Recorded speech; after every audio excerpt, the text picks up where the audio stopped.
Hello everyone, this is Komal, your SST educator. Welcome back to your favorite channel Magnet Brains. Magnet Brains आपको provide कराता है high quality education, वो भी बिल्कुल free of cost, kindergarten से लेके class 12 तक की। सीबीएसई बोर्ड के कोर्सेज के साथ साथ आपको अदर स्टेट बोर्ड के भी कोर्सेज अवेलेबल है इन हिंदी मीडियम, जैसे कि UP board, Bihar board, Delhi board के कोर्सेज प्रॉपर सिस्टमैटिक वे में। कोई दिक्कत परेशानी आपको नहीं होगी। डेली प्रैक्टिस सेट्स के क्वेश्चंस भी मिलेंगे, प्रैक्टिस भी करते जाइएगा। ई बुक्स और ई नोट्स के लिंक आपको डिस्क्रिप्शन बॉक्स में अवेलेबल है, भटकने की बात बिल्कुल भी नहीं बनती। सो आज हम क्या करने वाले हैं, when people revolt 1857 and after. ये इतना बढ़िया चैप्टर था ना कि मुझे पढ़ाते हुए बहुत मजा आया था और आपको पढ़ते हुए भी मजा आया होगा। इस पे हमने क्या चीज देखी थी, जो लोग थे, चाहे पीजेंट्स हो, चाहे सिपॉइज हो, है ना, चाहे आम जनता हो, चाहे नवाब्स हो, चाहे राजाज हो, हर कोई बहुत ज्यादा परेशान हो चुका था। किससे? कॉलोनियल रूल से, ये ब्रिटिशर से। इन्होंने बहुत ज्यादा उड़दंग मचा रखा था बेसिकली, है ना। बट बोलते ना कि हर चीज की लिमिट होती है, तो वो लिमिट क्रॉस हो गई। इन्होंने क्या कर दिया, रिबेल कर दिया, विद्रोह कर दिया। विद्रोह इतना ज्यादा खतरनाक हुआ कि ये जो कंपनी है, जो ब्रिटिशर से कंट्रोल ही नहीं कर पा रही थी सिचुएशन को, जैसे तैसे सिचुएशन को कंट्रोल किए और काफी ज्यादा उसके बाद बदलाव भी किए गए। ठीक है, तो इस चैप्टर में हमने क्या देखा था, रिवॉल्ट देखा था 1857 का, जो बहुत ही सिग्निफिकेंट, जिसका रोल हमें इस चैप्टर में, मतलब हमारे हिस्ट्री में देखने को मिलता है। पहले आप क्या कर दो, लाइक शेयर कर दो, ज्यादा कुछ नहीं, हल्का फुल्का सा काम है, हल्का फुल्का सा काम कर दो। ठीक है, हल्का फुल्का सा काम कर दीजिए, लाइक एंड शेयर कर दीजिए जल्दी जल्दी से, फटाफट से लाइक और शेयर कर दो।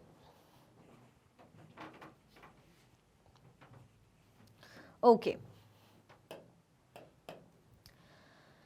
देखो, जैसे कि पहले मैंने चैप्टर आपको एक्सप्लेन कर दिया, when people revolt 1857 and after, policies and the people. क्या है पॉलिसीज और पीपल, है ना, क्या क्या ये लोग पॉलिसी लेकर आए और लोगों का क्या रोल है इसमें, देखते हैं। नवाब्स लॉस्ट देयर पावर, जो नवाब्स थे धीरे धीरे उनकी पावर उनसे छिन रही थी। देखो, बहुत सी चीजें तो इन्होंने लगाई दी थी, सब्सिडायरी अलायंस, है ना, पैरामाउंसी की पॉलिसी, डॉक्ट्रिन ऑफ लैप्स, बहुत सी चीजें अपनी तरफ से लेकर आए थे। याद करो, हमने चैप्टर में पढ़ा था, याद आ रहा है कि नहीं आ रहा आपको? ये सेकंड चैप्टर में मैंने पढ़ाया था ना, ट्रेड टू टेरिटरी, किसके बारे में, जैसे सब्सिडायरी अलायंस। इसमें क्या था कि टेरिटरी क्या होगा, कि आप जैसे राजा हो, है ना, मैं आपको बोलूंगी कि भैया आपको क्या करना है, आपको अपने साथ आर्मी नहीं रखनी है ना, बिल्कुल अपना शासन चलाओ, प्रशासन चलाओ, बट आर्मी आप नहीं रख सकते। अगर कभी भी कोई वॉर या बैटल होता है तो मैं क्या करूंगी, मैं आपको प्रोटेक्शन प्रोवाइड करूंगी, लेकिन मैं फ्री में क्यों कराऊं, मेरा दिल इतना बड़ा है ही नहीं, इसके पीछे तो मुझे एक लालच है। लालच क्या है, कि मुझे अर्न करना है, तो मैं ऐसा क्यों करूंगी, रेवेन्यू जनरेट करने के लिए, कि अगर मैं आपको जरूरत के वक्त आर्मी प्रोवाइड कर रही हूं, प्रोटेक्शन प्रोवाइड कर रही हूं, that means what you have to do in return, आपको क्या देना पड़ेगा, आप हमें रेवेन्यू दोगे, है ना। अगर आप रेवेन्यू नहीं दे पा रहे हो तो उसके बदले हम क्या करेंगे, हमें कोई टेंशन नहीं है, रेवेन्यू नहीं दे रहे, इट्स ओके, कोई बात नहीं, हम आपकी टेरिटरी अपने अंडर ले लेंगे। ऐसे ही करते करते टेरिटरी पे टेरिटरी इन्होंने हासिल करी। फिर डॉक्ट्रिन ऑफ लैप्स आ गया, पैरामाउंसी आ गया, है ना, ये सारी चीजें देखी थी। धीरे धीरे जो राजास थे, अपनी अपनी पावर उनके हाथ से छूटती जा रही थी। ये तो हमने देखा कि कैसे नवाब्स ने अपनी पावर लूज करी। अभी हम देखेंगे आगे, ये तो ब्रीफ में समझा रही हूं। The peasants and the sepoys. अब पीजेंट्स और सिपॉइज की क्या कंडीशन थी, बेचारे जो गांव के लोग थे, स्पेशली हमने जो थर्ड चैप्टर पढ़ा था, रूलिंग द कंट्री साइड, उसमें हमने क्या पढ़ा था, गांव के बारे में ही पढ़ा था, है ना, कि कैसे विलेज एरिया में ये लोग नए नए सिस्टम, सेटलमेंट्स लेकर आए थे। एक बड़ा ही फेमस सिस्टम हमने क्या देखा था, यही लिख देती हूं, परमानेंट सेटलमेंट।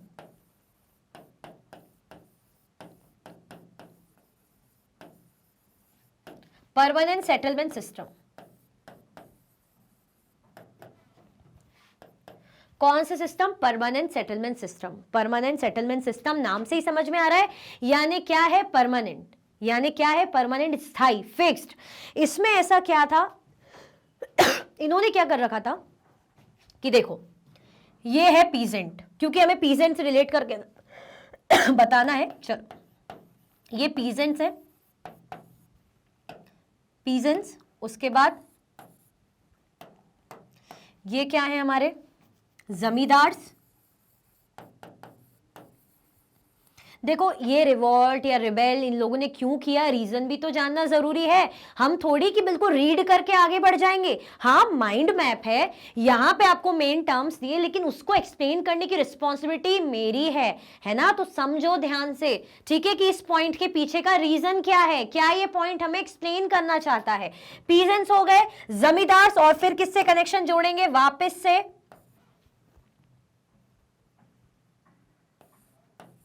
कंपनी।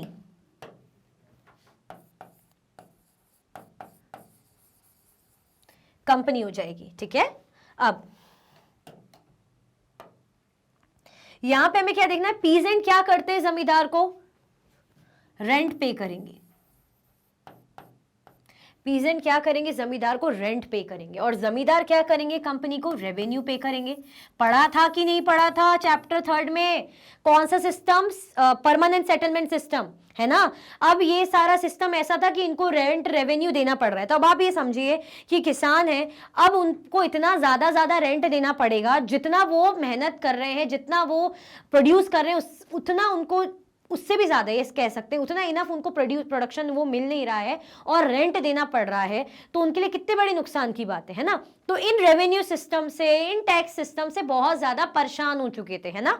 पीजेंट लोग बहुत ज्यादा भड़के हुए थे कि जितना हम अर्न कर नहीं पा रहे हैं, हमारी जमीनों पर बात आ रही है ना, कि अगर हम रेंट पे कर पा रहे हैं तो ठीक, नहीं कर पा रहे हैं तो हम उधार ले रहे हैं, लोन ले रहे हैं मनी लेंडर्स से।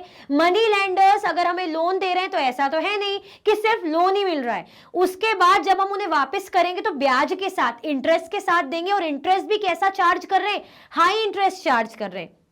और जितनी मेहनत हम प्रोड्यूस करने में कर रहे हैं उतना इनफ हमें मिल ही नहीं रहा है ना। तो बेचारे नुकसान में थे, तो इसलिए ये लोग भी भड़के हुए थे, इनकी भी कंडीशन अच्छी नहीं थी।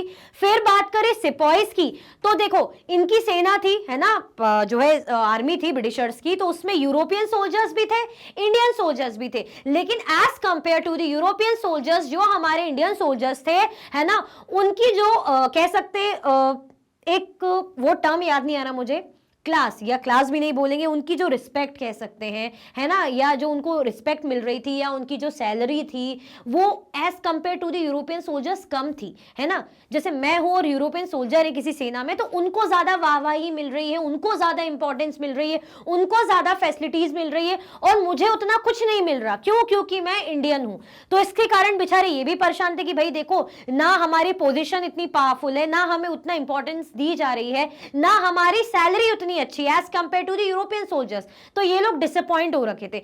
फिर और रीजंस क्या थे सिपॉइज के, ये लोग क्या कर रहे थे, ऐसी बात फैली थी कि हमारे धर्म को बदलना चाह रहे हैं, है ना, हमारे धर्म को कन्वर्ट करना चाह रहे हैं, क्रिश्चियनिटी, मतलब हमें क्रिश्चियनिटी में कन्वर्ट करना चाह रहे हैं। जैसे ज्यादा करके हिंदू मुस्लिम्स रूलर्स ही थे, है ना, हिंदू मुस्लिम जो है जनता ही थी।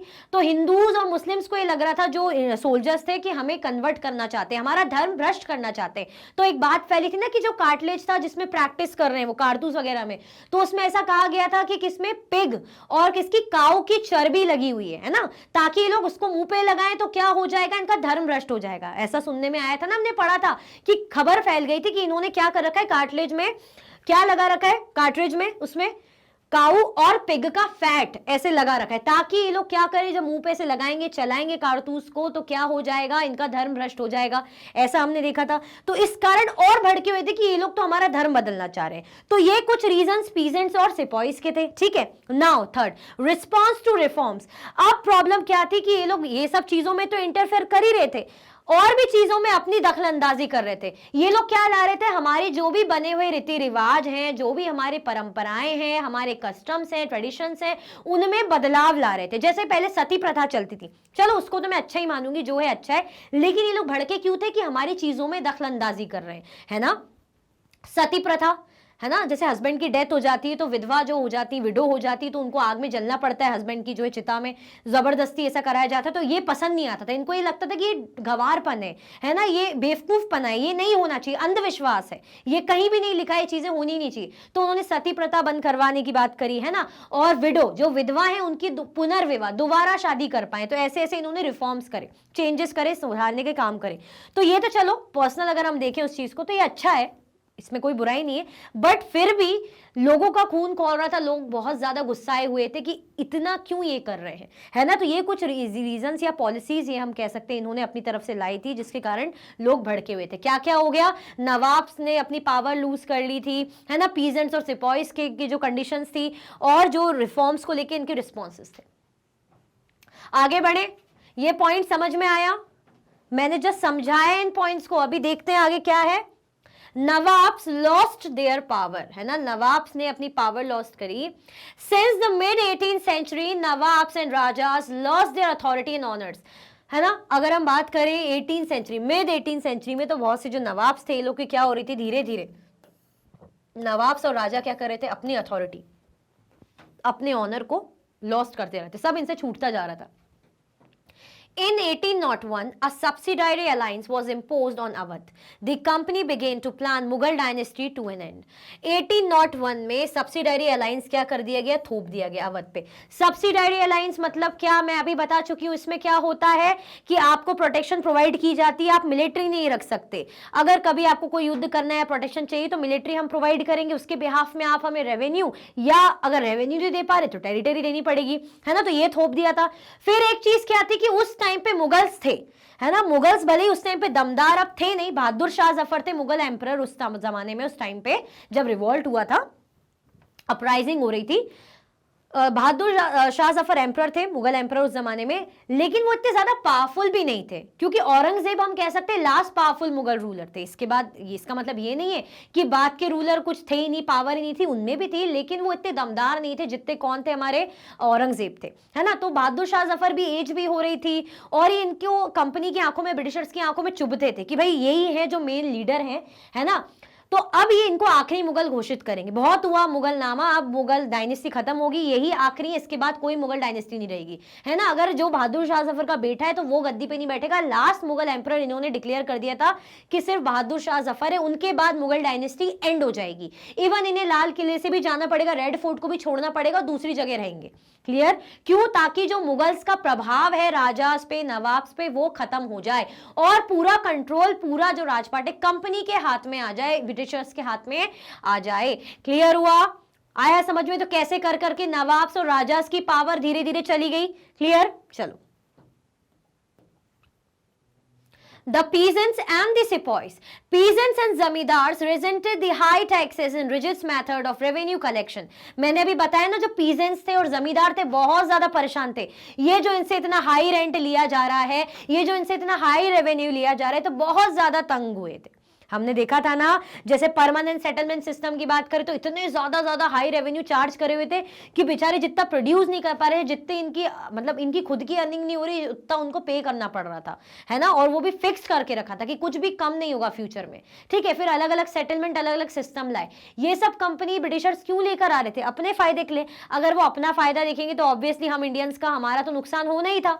तो पीजेंट्स और जमींदार इन हाई टैक्सेस से और ये जो मेथड्स थे रेवेन्यू कलेक्शन के, जिसमें कोई बदलाव की मौके ही नहीं मिले, है ना, जितना स्ट्रिक्ट है उतना ही है, कुछ उसमें ढीलपन नहीं दिया गया। इन्होंने रिक्वेस्ट भी की होगी, कुछ नहीं, है ना। अगर आप जो है रेवेन्यू पे कर पा रहे हो तो वेल एंड गुड, नहीं तो आपकी जमीनें आपसे छिन जाएगी। तो बेचारे बहुत परेशान रहते थे, तो इसलिए ये लोग भड़के हुए थे।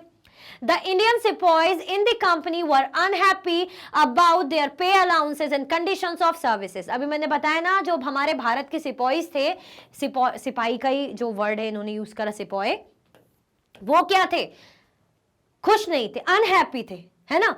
उनकी जो पे थी, उनके जो अलाउंसेस थे, वो क्या थे, वो उतने अच्छे नहीं थे, वो कम थे, और जो वर्किंग सर्विसेज थी, जो वर्किंग कंडीशंस थी, वो भी अच्छी नहीं थी, इसलिए ये लोग अनहैप्पी थे। Some new rules violated their religious sensibilities and beliefs. जो नए नए रूल्स बने गए, है ना, नए नए जो है इन्होंने अपनी तरफ से कुछ भी रूल्स बना लिए, जिसके कारण इनके रिलीजियस बिलीव्स, है ना, जो इनकी धार्मिक आस्थाएं, वो तक तार हो गई, हम कह सकते हैं वो तक टूटने लग गई थी। तो इसलिए ये लोग चिढ़े हुए थे। हमने देखा था ना कि इनको क्या कहा जा रहा था, एक बार ये लोग क्या मानते थे, आस्था में मानते थे कि अगर हम समुद्र को क्रॉस करेंगे तो हमारा धर्म भ्रष्ट हो जाएगा। इनको एक बार कंपनी, मतलब जो इनके ऑफिसर्स थे, उन्होंने क्या ऑर्डर दिया था कि आपको बर्मा जाना है युद्ध करने के लिए, वॉर करने के लिए समुद्र के रास्ते।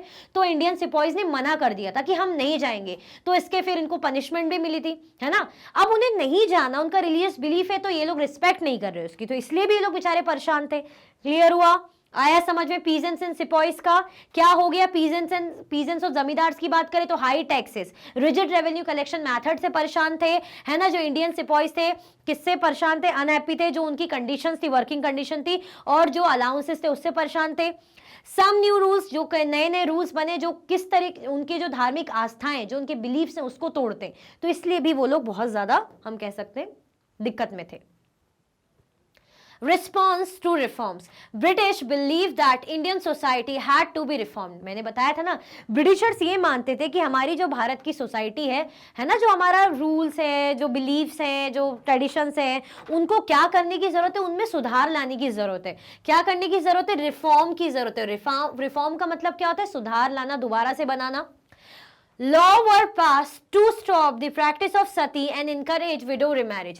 कानून बनाए गए, है ना, ये सती प्रथा को खत्म करने के लिए, बैन करने के लिए कानून बनाए गए। विधवा पुनर्विवाह के लिए कानून बनाए गए कि विधवाओं का पुनर्विवाह होगा और किसी भी प्रकार की सती प्रथा नहीं की जाएगी। क्लियर? तो ये सारी चीजें हुई, ठीक है। चलो, तो ये समझ में आया कि नहीं आया?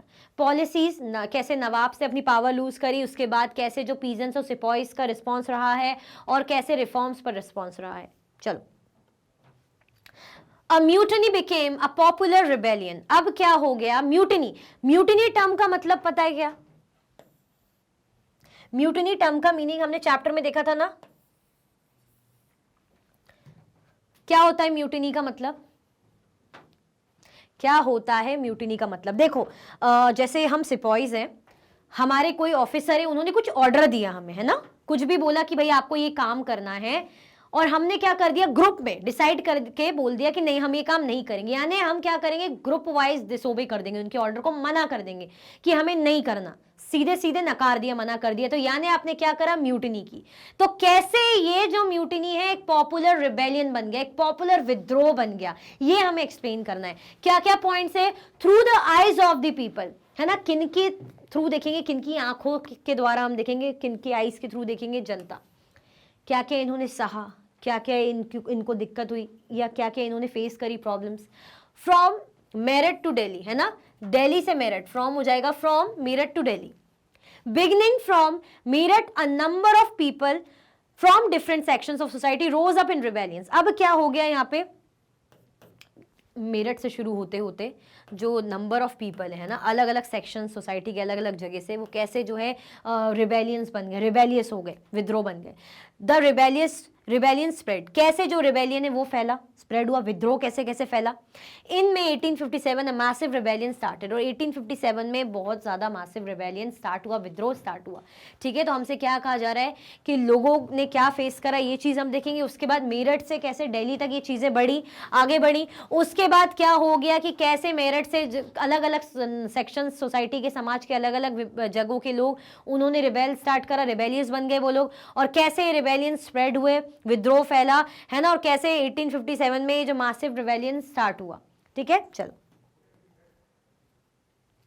Through the eyes of the people, the English were determined to wipe out the religions of Hindus and the Muslims. Kings were angry and plans were made secretly for the war of religion. है ना, जो English थे वो लोग क्या चाह रहे थे, ब्रिटिशर्स, कि भाई हमें क्या करना है, हमें जो इनका धर्म है वो खत्म करना है, मतलब हटाना है, हमें अपना धर्म स्थापित करना है। ये लोग क्या करने लग गए थे? ऐसे ऐसे कानून, ऐसे ऐसे लॉज, या कुछ भी अपनी मर्जी से ऑर्डर बनाने लग गए थे। क्या करने लग गए थे? जैसे कि अगर आपकी जो जमीन जायदाद है ना, आपके एंसेस्टर्स की जो पूर्वजों की जमीन है, वो आपको जब ही मिल पाएगी अगर आप क्रिश्चियनिटी में कन्वर्ट होंगे।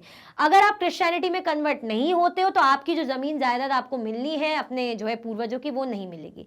अब सही बात है, कौन जमीन जायदाद छोड़ना चाहेगा, इतना पैसा पल्ला छोड़ना चाहेगा? तो वो लोग ना चाहते हुए भी कन्वर्ट हुए। काफी लोग क्रिश्चियनिटी में कन्वर्ट भी हुए और काफी लोग नाराज हुए, नहीं हुए, है ना। तो इंग्लिश इससे समझ में आता है कि ये लोग क्या चाह रहे थे, जो रिलीजन से हिंदू और मुस्लिम्स मेन वही थे, इनको हटाना चाह रहे थे और अपने धर्म की स्थापना करना चाह रहे थे।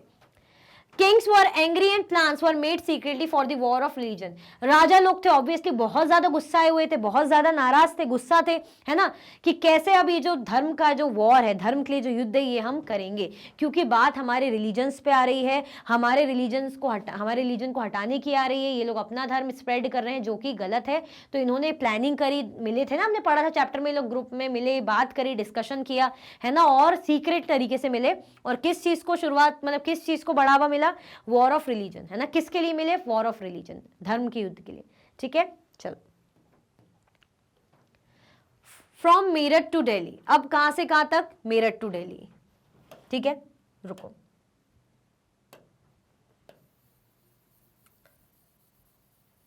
इसको ये कर लो, from Meerut to Delhi. On 29th March 1857, Mangal Pandey, a young soldier, was hanged to death, है ना। 29 मार्च को 1857 में मंगल पांडे, ये जो हम दिख रहे हैं यंग सोल्जर, है ना, उनको क्या कर दिया गया, फांसी पे चढ़ा दिया गया, है ना, मौत की सजा दे दी गई। क्यों दे दी गई, क्या अपनी मर्जी से कुछ किया होगा इन्होंने। Indian soldiers marched to the jail and released the imprisoned sepoys. Sepoys rode all night on 10th May to reach Delhi. Regiments in Delhi also rose up in rebellions. अब क्या हुआ, आप बोलोगे कि मैम ये तो पॉइंट समझ में नहीं आए, है ना। देखो मैंने तो शॉर्ट पॉइंट्स में लिखा है, समझाऊंगी मैं, डोंट वरी।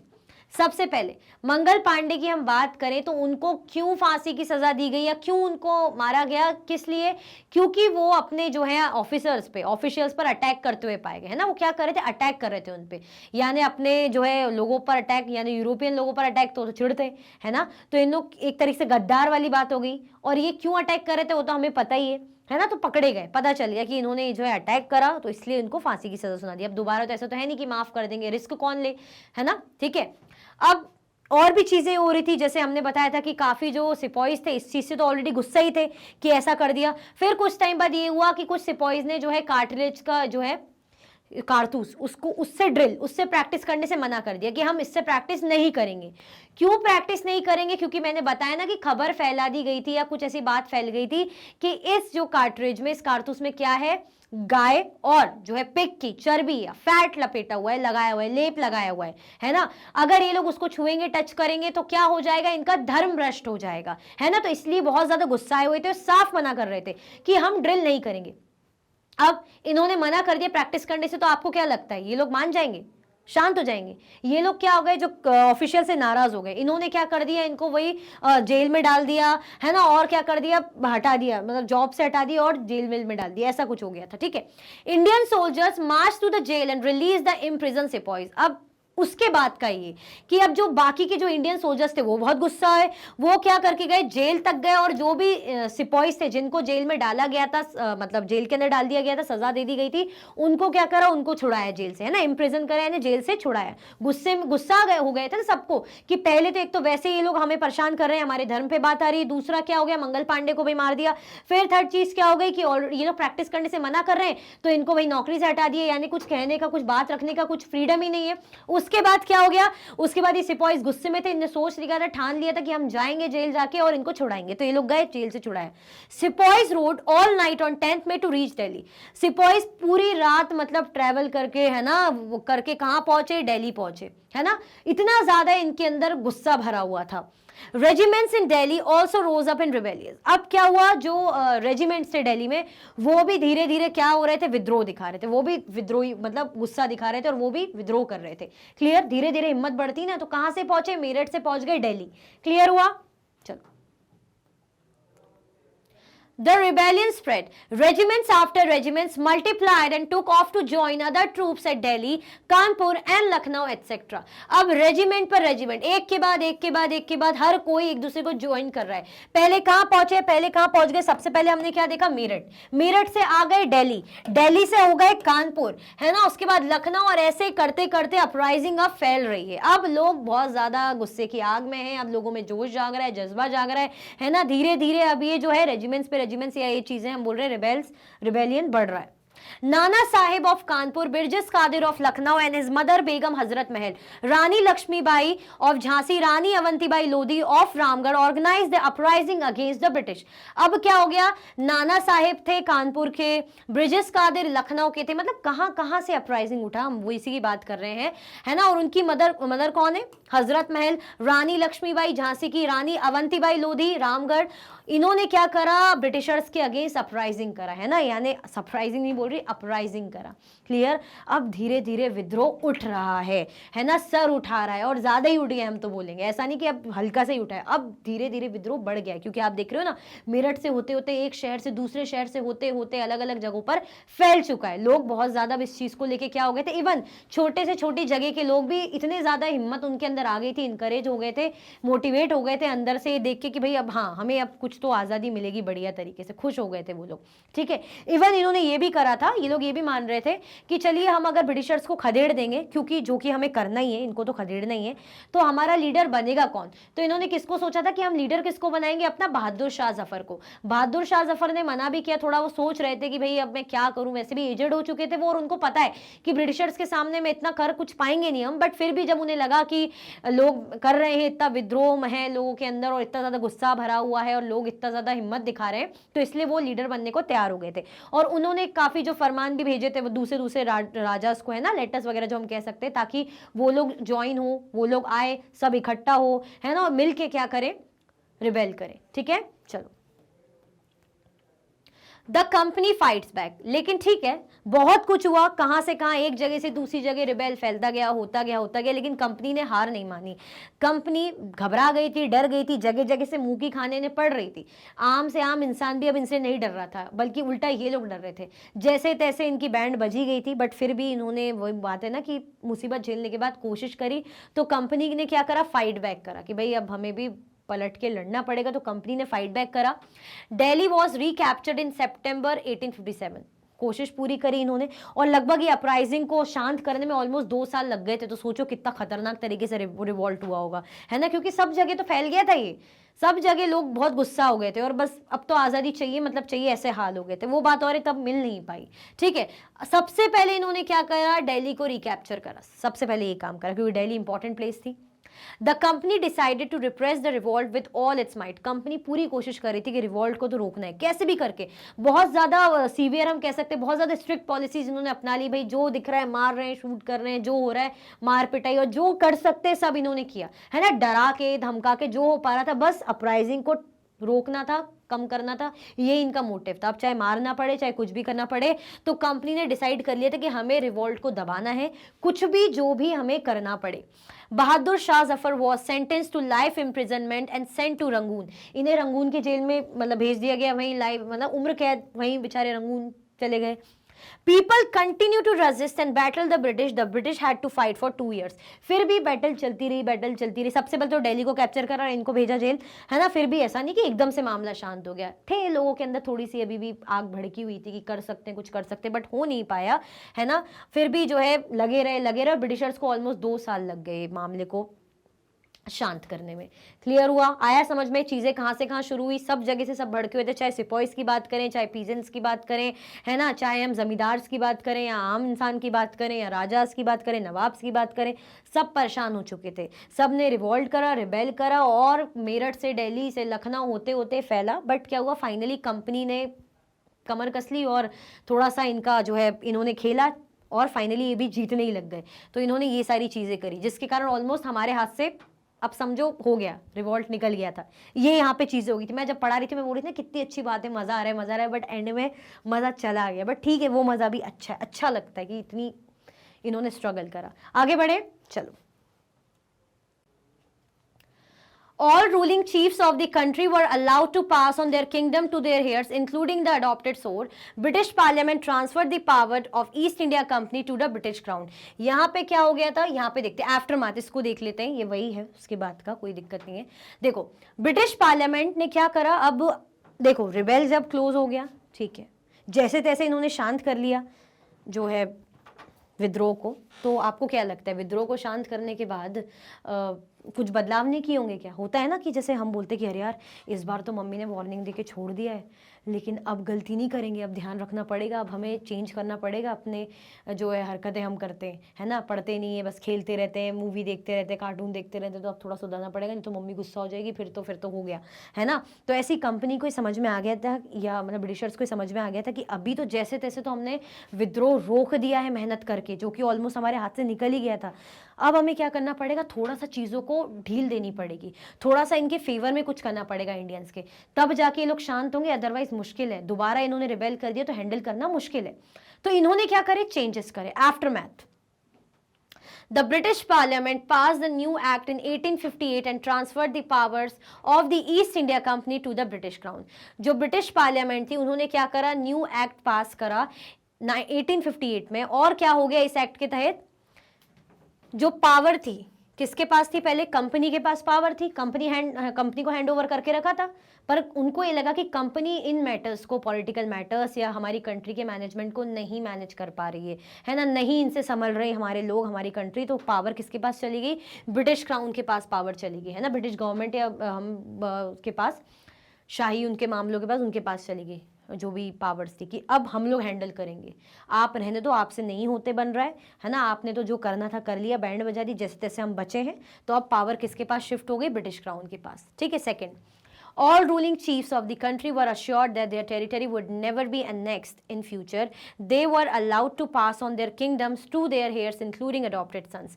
जो सारे रूलिंग चीफ्स थे कंट्री के, उनको ये अश्योर किया गया कि भाई आपकी जो टेरिटरी है अब उसे हम फ्यूचर में कभी एनेक्स नहीं करेंगे, डोंट वरी, है ना। जिस तरीके से कैसे एनेक्स करे, सब्सिडारी अलायंस लगाई थी इन्होंने, पॉलिसी ऑफ पैरामाउंसी या डॉक्ट्रिन ऑफ लैप्स करा था, तो उसके तहत इन्होंने क्या करा था कि भाई आप अपनी टेरिटरी को नहीं, मतलब टेरिटरी हथिया रहे थे, तो उन्होंने क्या बोला कि अब हम आपकी टेरिटरी को नहीं एनेक्स करेंगे, एक अश्योरेंस दे रहे थे ताकि राजा वाजा लोग शांत हो जाए। They were allowed to pass on their kingdoms to their heirs including adopted son. Even उनको ये भी अलाउ कर दिया कि भाई अगर आपके गोद लिए हुए बच्चे हैं, बेटे हैं, तो आप उनको भी अपना राजपाट दे सकते हो, हमने कान पकड़े, हम कुछ नहीं बोलेंगे। क्यों? क्योंकि हमने पढ़ा था कि डॉक्ट्रिन ऑफ लैप्स के तहत ऐसा था ना रूल कि अगर आपका खुद की सगी औलाद, आपका बेटा नहीं है और आपकी डेथ हो जाती है या अब आपको कोई राजा घोषित करना है और आपका खुद का बेटा नहीं है, तो आप अपनी जो गद्दी है वो किसी और को नहीं दे सकते कि भतीजे भतीजे किसी को दे दिया, बेटे को दे दिया, नहीं, आपकी जो टेरिटरी किंगडम जो है किसके पास चला जाएगा, कंपनी के पास चला जाएगा। ऐसा इन्होंने रूल बना दिया था, पॉलिसी बना दी थी, बट अब कह दिया कि नहीं भैया हमसे गलती हो गई, हम अपनी गलतियां सुधार रहे हैं, आपको अपने जिसको भी गोद लिए हुए बेटे को बिठाने गद्दी पे जो है आप बिठा सकते हो, कोई दिक्कत नहीं है, ठीक है। क्यों कर रहे थे ये सब? हमें खुश करने के लिए थोड़ा सा, ताकि मामला शांत हो। Third, it was decided that the proportion of Indian soldiers in army would be reduced and the number of European soldiers would be increased. और क्या डिसाइड करा इन्होंने कि जो प्रपोर्शन है इंडियन सोल्जर्स का, है ना, कि जो भारत के सोल्जर्स है, क्योंकि हमारे इंडियन सोल्जर्स भी थे यूरोपियन सोल्जर्स के साथ, तो सोचा कि इनका प्रपोर्शन कम कर देंगे भैया, है ना, क्योंकि ये लोग क्या कर सकते हैं, कभी भी आगे चल के विद्रोह कर सकते हैं, कुछ भी दिक्कत दे सकते हैं, तो इनका प्रपोर्शन हम कम कर देंगे आर्मी में, would be reduced and the number of European soldiers would be increased। और जो यूरोपियन सोल्जर्स है उनको क्या कर दिया जाएगा, उनको इंक्रीज कर दिया जाएगा, क्योंकि अब डर बैठ जाता है ना कि क्या भरोसा, ये सिपॉइज हैं, फिर कुछ नाटक करें, अभी जैसे तैसे तो हमने मामला संभाला है, अब फिर कुछ हरकत करेंगे तो हमसे तो ना सहन हो पाएगा, तो हम क्या कर देते हैं, हम इनको क्या कर देंगे भैया, इनका प्रोपोर्शन ही कम कर देंगे, हम अपने लोग ज्यादा रखेंगे, यूरोपियन सोल्जर ज्यादा रखेंगे, ठीक है। मतलब अब फूक फूक के कदम रख रहे थे, ठीक है।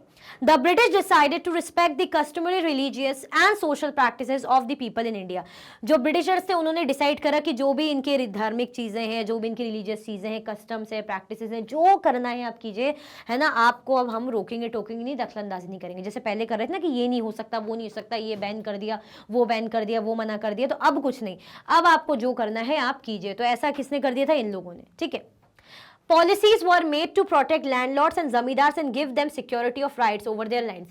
Policies बनाई गई है ना लैंडलॉर्ड्स को प्रोटेक्ट करने के लिए, जमींदार्स को प्रोटेक्ट करने के लिए, और उनको क्या दी गई, सिक्योरिटी दी गई, है ना, कि आपकी जमीनों पर क्या है, आपके सिक्योरिटी है, ये जमीन आपकी है। क्योंकि पहले इन लोग कैसा क्या कर रहे थे कि भाई रेवेन्यू हाई चार्ज कर दे रहे थे, बेचारे अगर वो रेवेन्यू नहीं पे कर पा रहे थे तो इनकी जमीनें छिन जाती थी, परेशान हो गए थे ये लोग। तो उनको क्या करा गया कि ऐसी ऐसी पॉलिसीज बनाई गई कि आपकी जो जमीन है वो प्रोटेक्टेड रहेगी, कोई कुछ नहीं कर सकता, ठीक है, और आपके जमीनों पर आपका अधिकार रहेगा। क्लियर हुआ? आया समझ में? कोई कंफ्यूजन दिक्कत तो नहीं है? तो बाद में आपने देखा कैसे सुधर गए। देखो इसमें कंफ्यूज मत होना, ये यही है, मैंने ये बनाया था, वो हटाना था मुझे, कोई दिक्कत नहीं, मेन यही है आपका, क्लियर हुआ? आफ्टर मैथ, इसलिए पूरे पॉइंट्स में मैंने बनाया, ठीक है। तो क्या हो गया, ब्रिटिश पार्लियामेंट ने न्यू एक्ट पास करा 1858 में। पावर किसके पास चलेगी? ब्रिटिश क्राउन के पास चलेगी। पहले किसके पास थी? कंपनी के पास थी। पावर चली क्यों गई ब्रिटिश क्राउन के पास? क्योंकि ये जो कंपनी है हैंडल नहीं कर पा रही थी मैटर्स को। फिर क्या देखा, जो सारे रूलिंग चीफ्स थे हमारी कंट्री के, उनको ये अश्योर किया गया कि उनकी जो टेरिटरी है फ्यूचर में कभी एनेक्स नहीं की जाएगी। आपको जो है डॉक्ट्रिन ऑफ लैप्स लगाया था वो हटा दी गया, आपको अपने अडॉप्टेड सन को भी गद्दी पे बिठाना है, आप बिठाइए, कोई दिक्कत नहीं है। और क्या डिसाइड किया गया कि जो हमारे इंडियन सोल्जर्स हैं उनका प्रपोर्शन कम रखेंगे, यूरोपियन सोल्जर्स को ज़्यादा रखेंगे। फिर क्या किया गया, ब्रिटिश ने डिसाइड किया कि जो भी रिलीजियस और कस्टमरी और सोशल प्रैक्टिसेस हैं, है ना, आप जो करना है करो, हम दखलंदाजी नहीं करेंगे। और क्या किया गया कि जो हमारे जमींदार हैं और जो हमारे लैंडलॉर्ड्स हैं उनको प्रोटेक्ट करने के लिए, उनकी लैंड्स को प्रोटेक्ट करने के लिए नई नई पॉलिसीज बनाई गई। क्लियर आया समझ में? और लाइक नहीं किया तो भैया लाइक कर दो, यही लिख देती हूँ ब्लैक से। अगर लाइक नहीं किया है तो जल्दी जल्दी से लाइक कर दो और यहाँ पे शेयर भी कर दो, फिर आगे बढ़ाते हैं गाड़ी को। चलो, इसी के साथ हमारा चैप्टर 5 रिवॉल्ट का एंड होता है। आई होप आपको सब कुछ अच्छे से समझ में आया होगा, रिकॉल हो गया होगा। तो लाइक शेयर सब्सक्राइब करना बिल्कुल भी नहीं भूलना है। अगर आप और भी वीडियो के लेक्चर्स देखना चाहते हैं, मैग्नेट ब्रेन्स के यूट्यूब चैनल, एप्लीकेशन, वेबसाइट पर देख सकते हैं। ई नोट्स और ई बुक्स की लिंक आपको डिस्क्रिप्शन बॉक्स में अवेलेबल है। ये सारे के सारे हाई क्वालिटी के कोर्सेज हैं। CBSE board, Delhi board, Bihar board, UP board, MP board, Rajasthan board, Vedic maths crash course, spoken English courses अच्छी क्वालिटी में और 100% फ्री आपको अवेलेबल रहते हैं। आप हमें प्लेटफॉर्म पर भी फॉलो कर सकते हैं, जैसे कि यूट्यूब है, फेसबुक है, इंस्टाग्राम, एक्स और व्हाट्सएप। लाइक शेयर सब्सक्राइब करना बिल्कुल भी ना भूलें। अपना ख्याल रखें। Thank you so much for watching.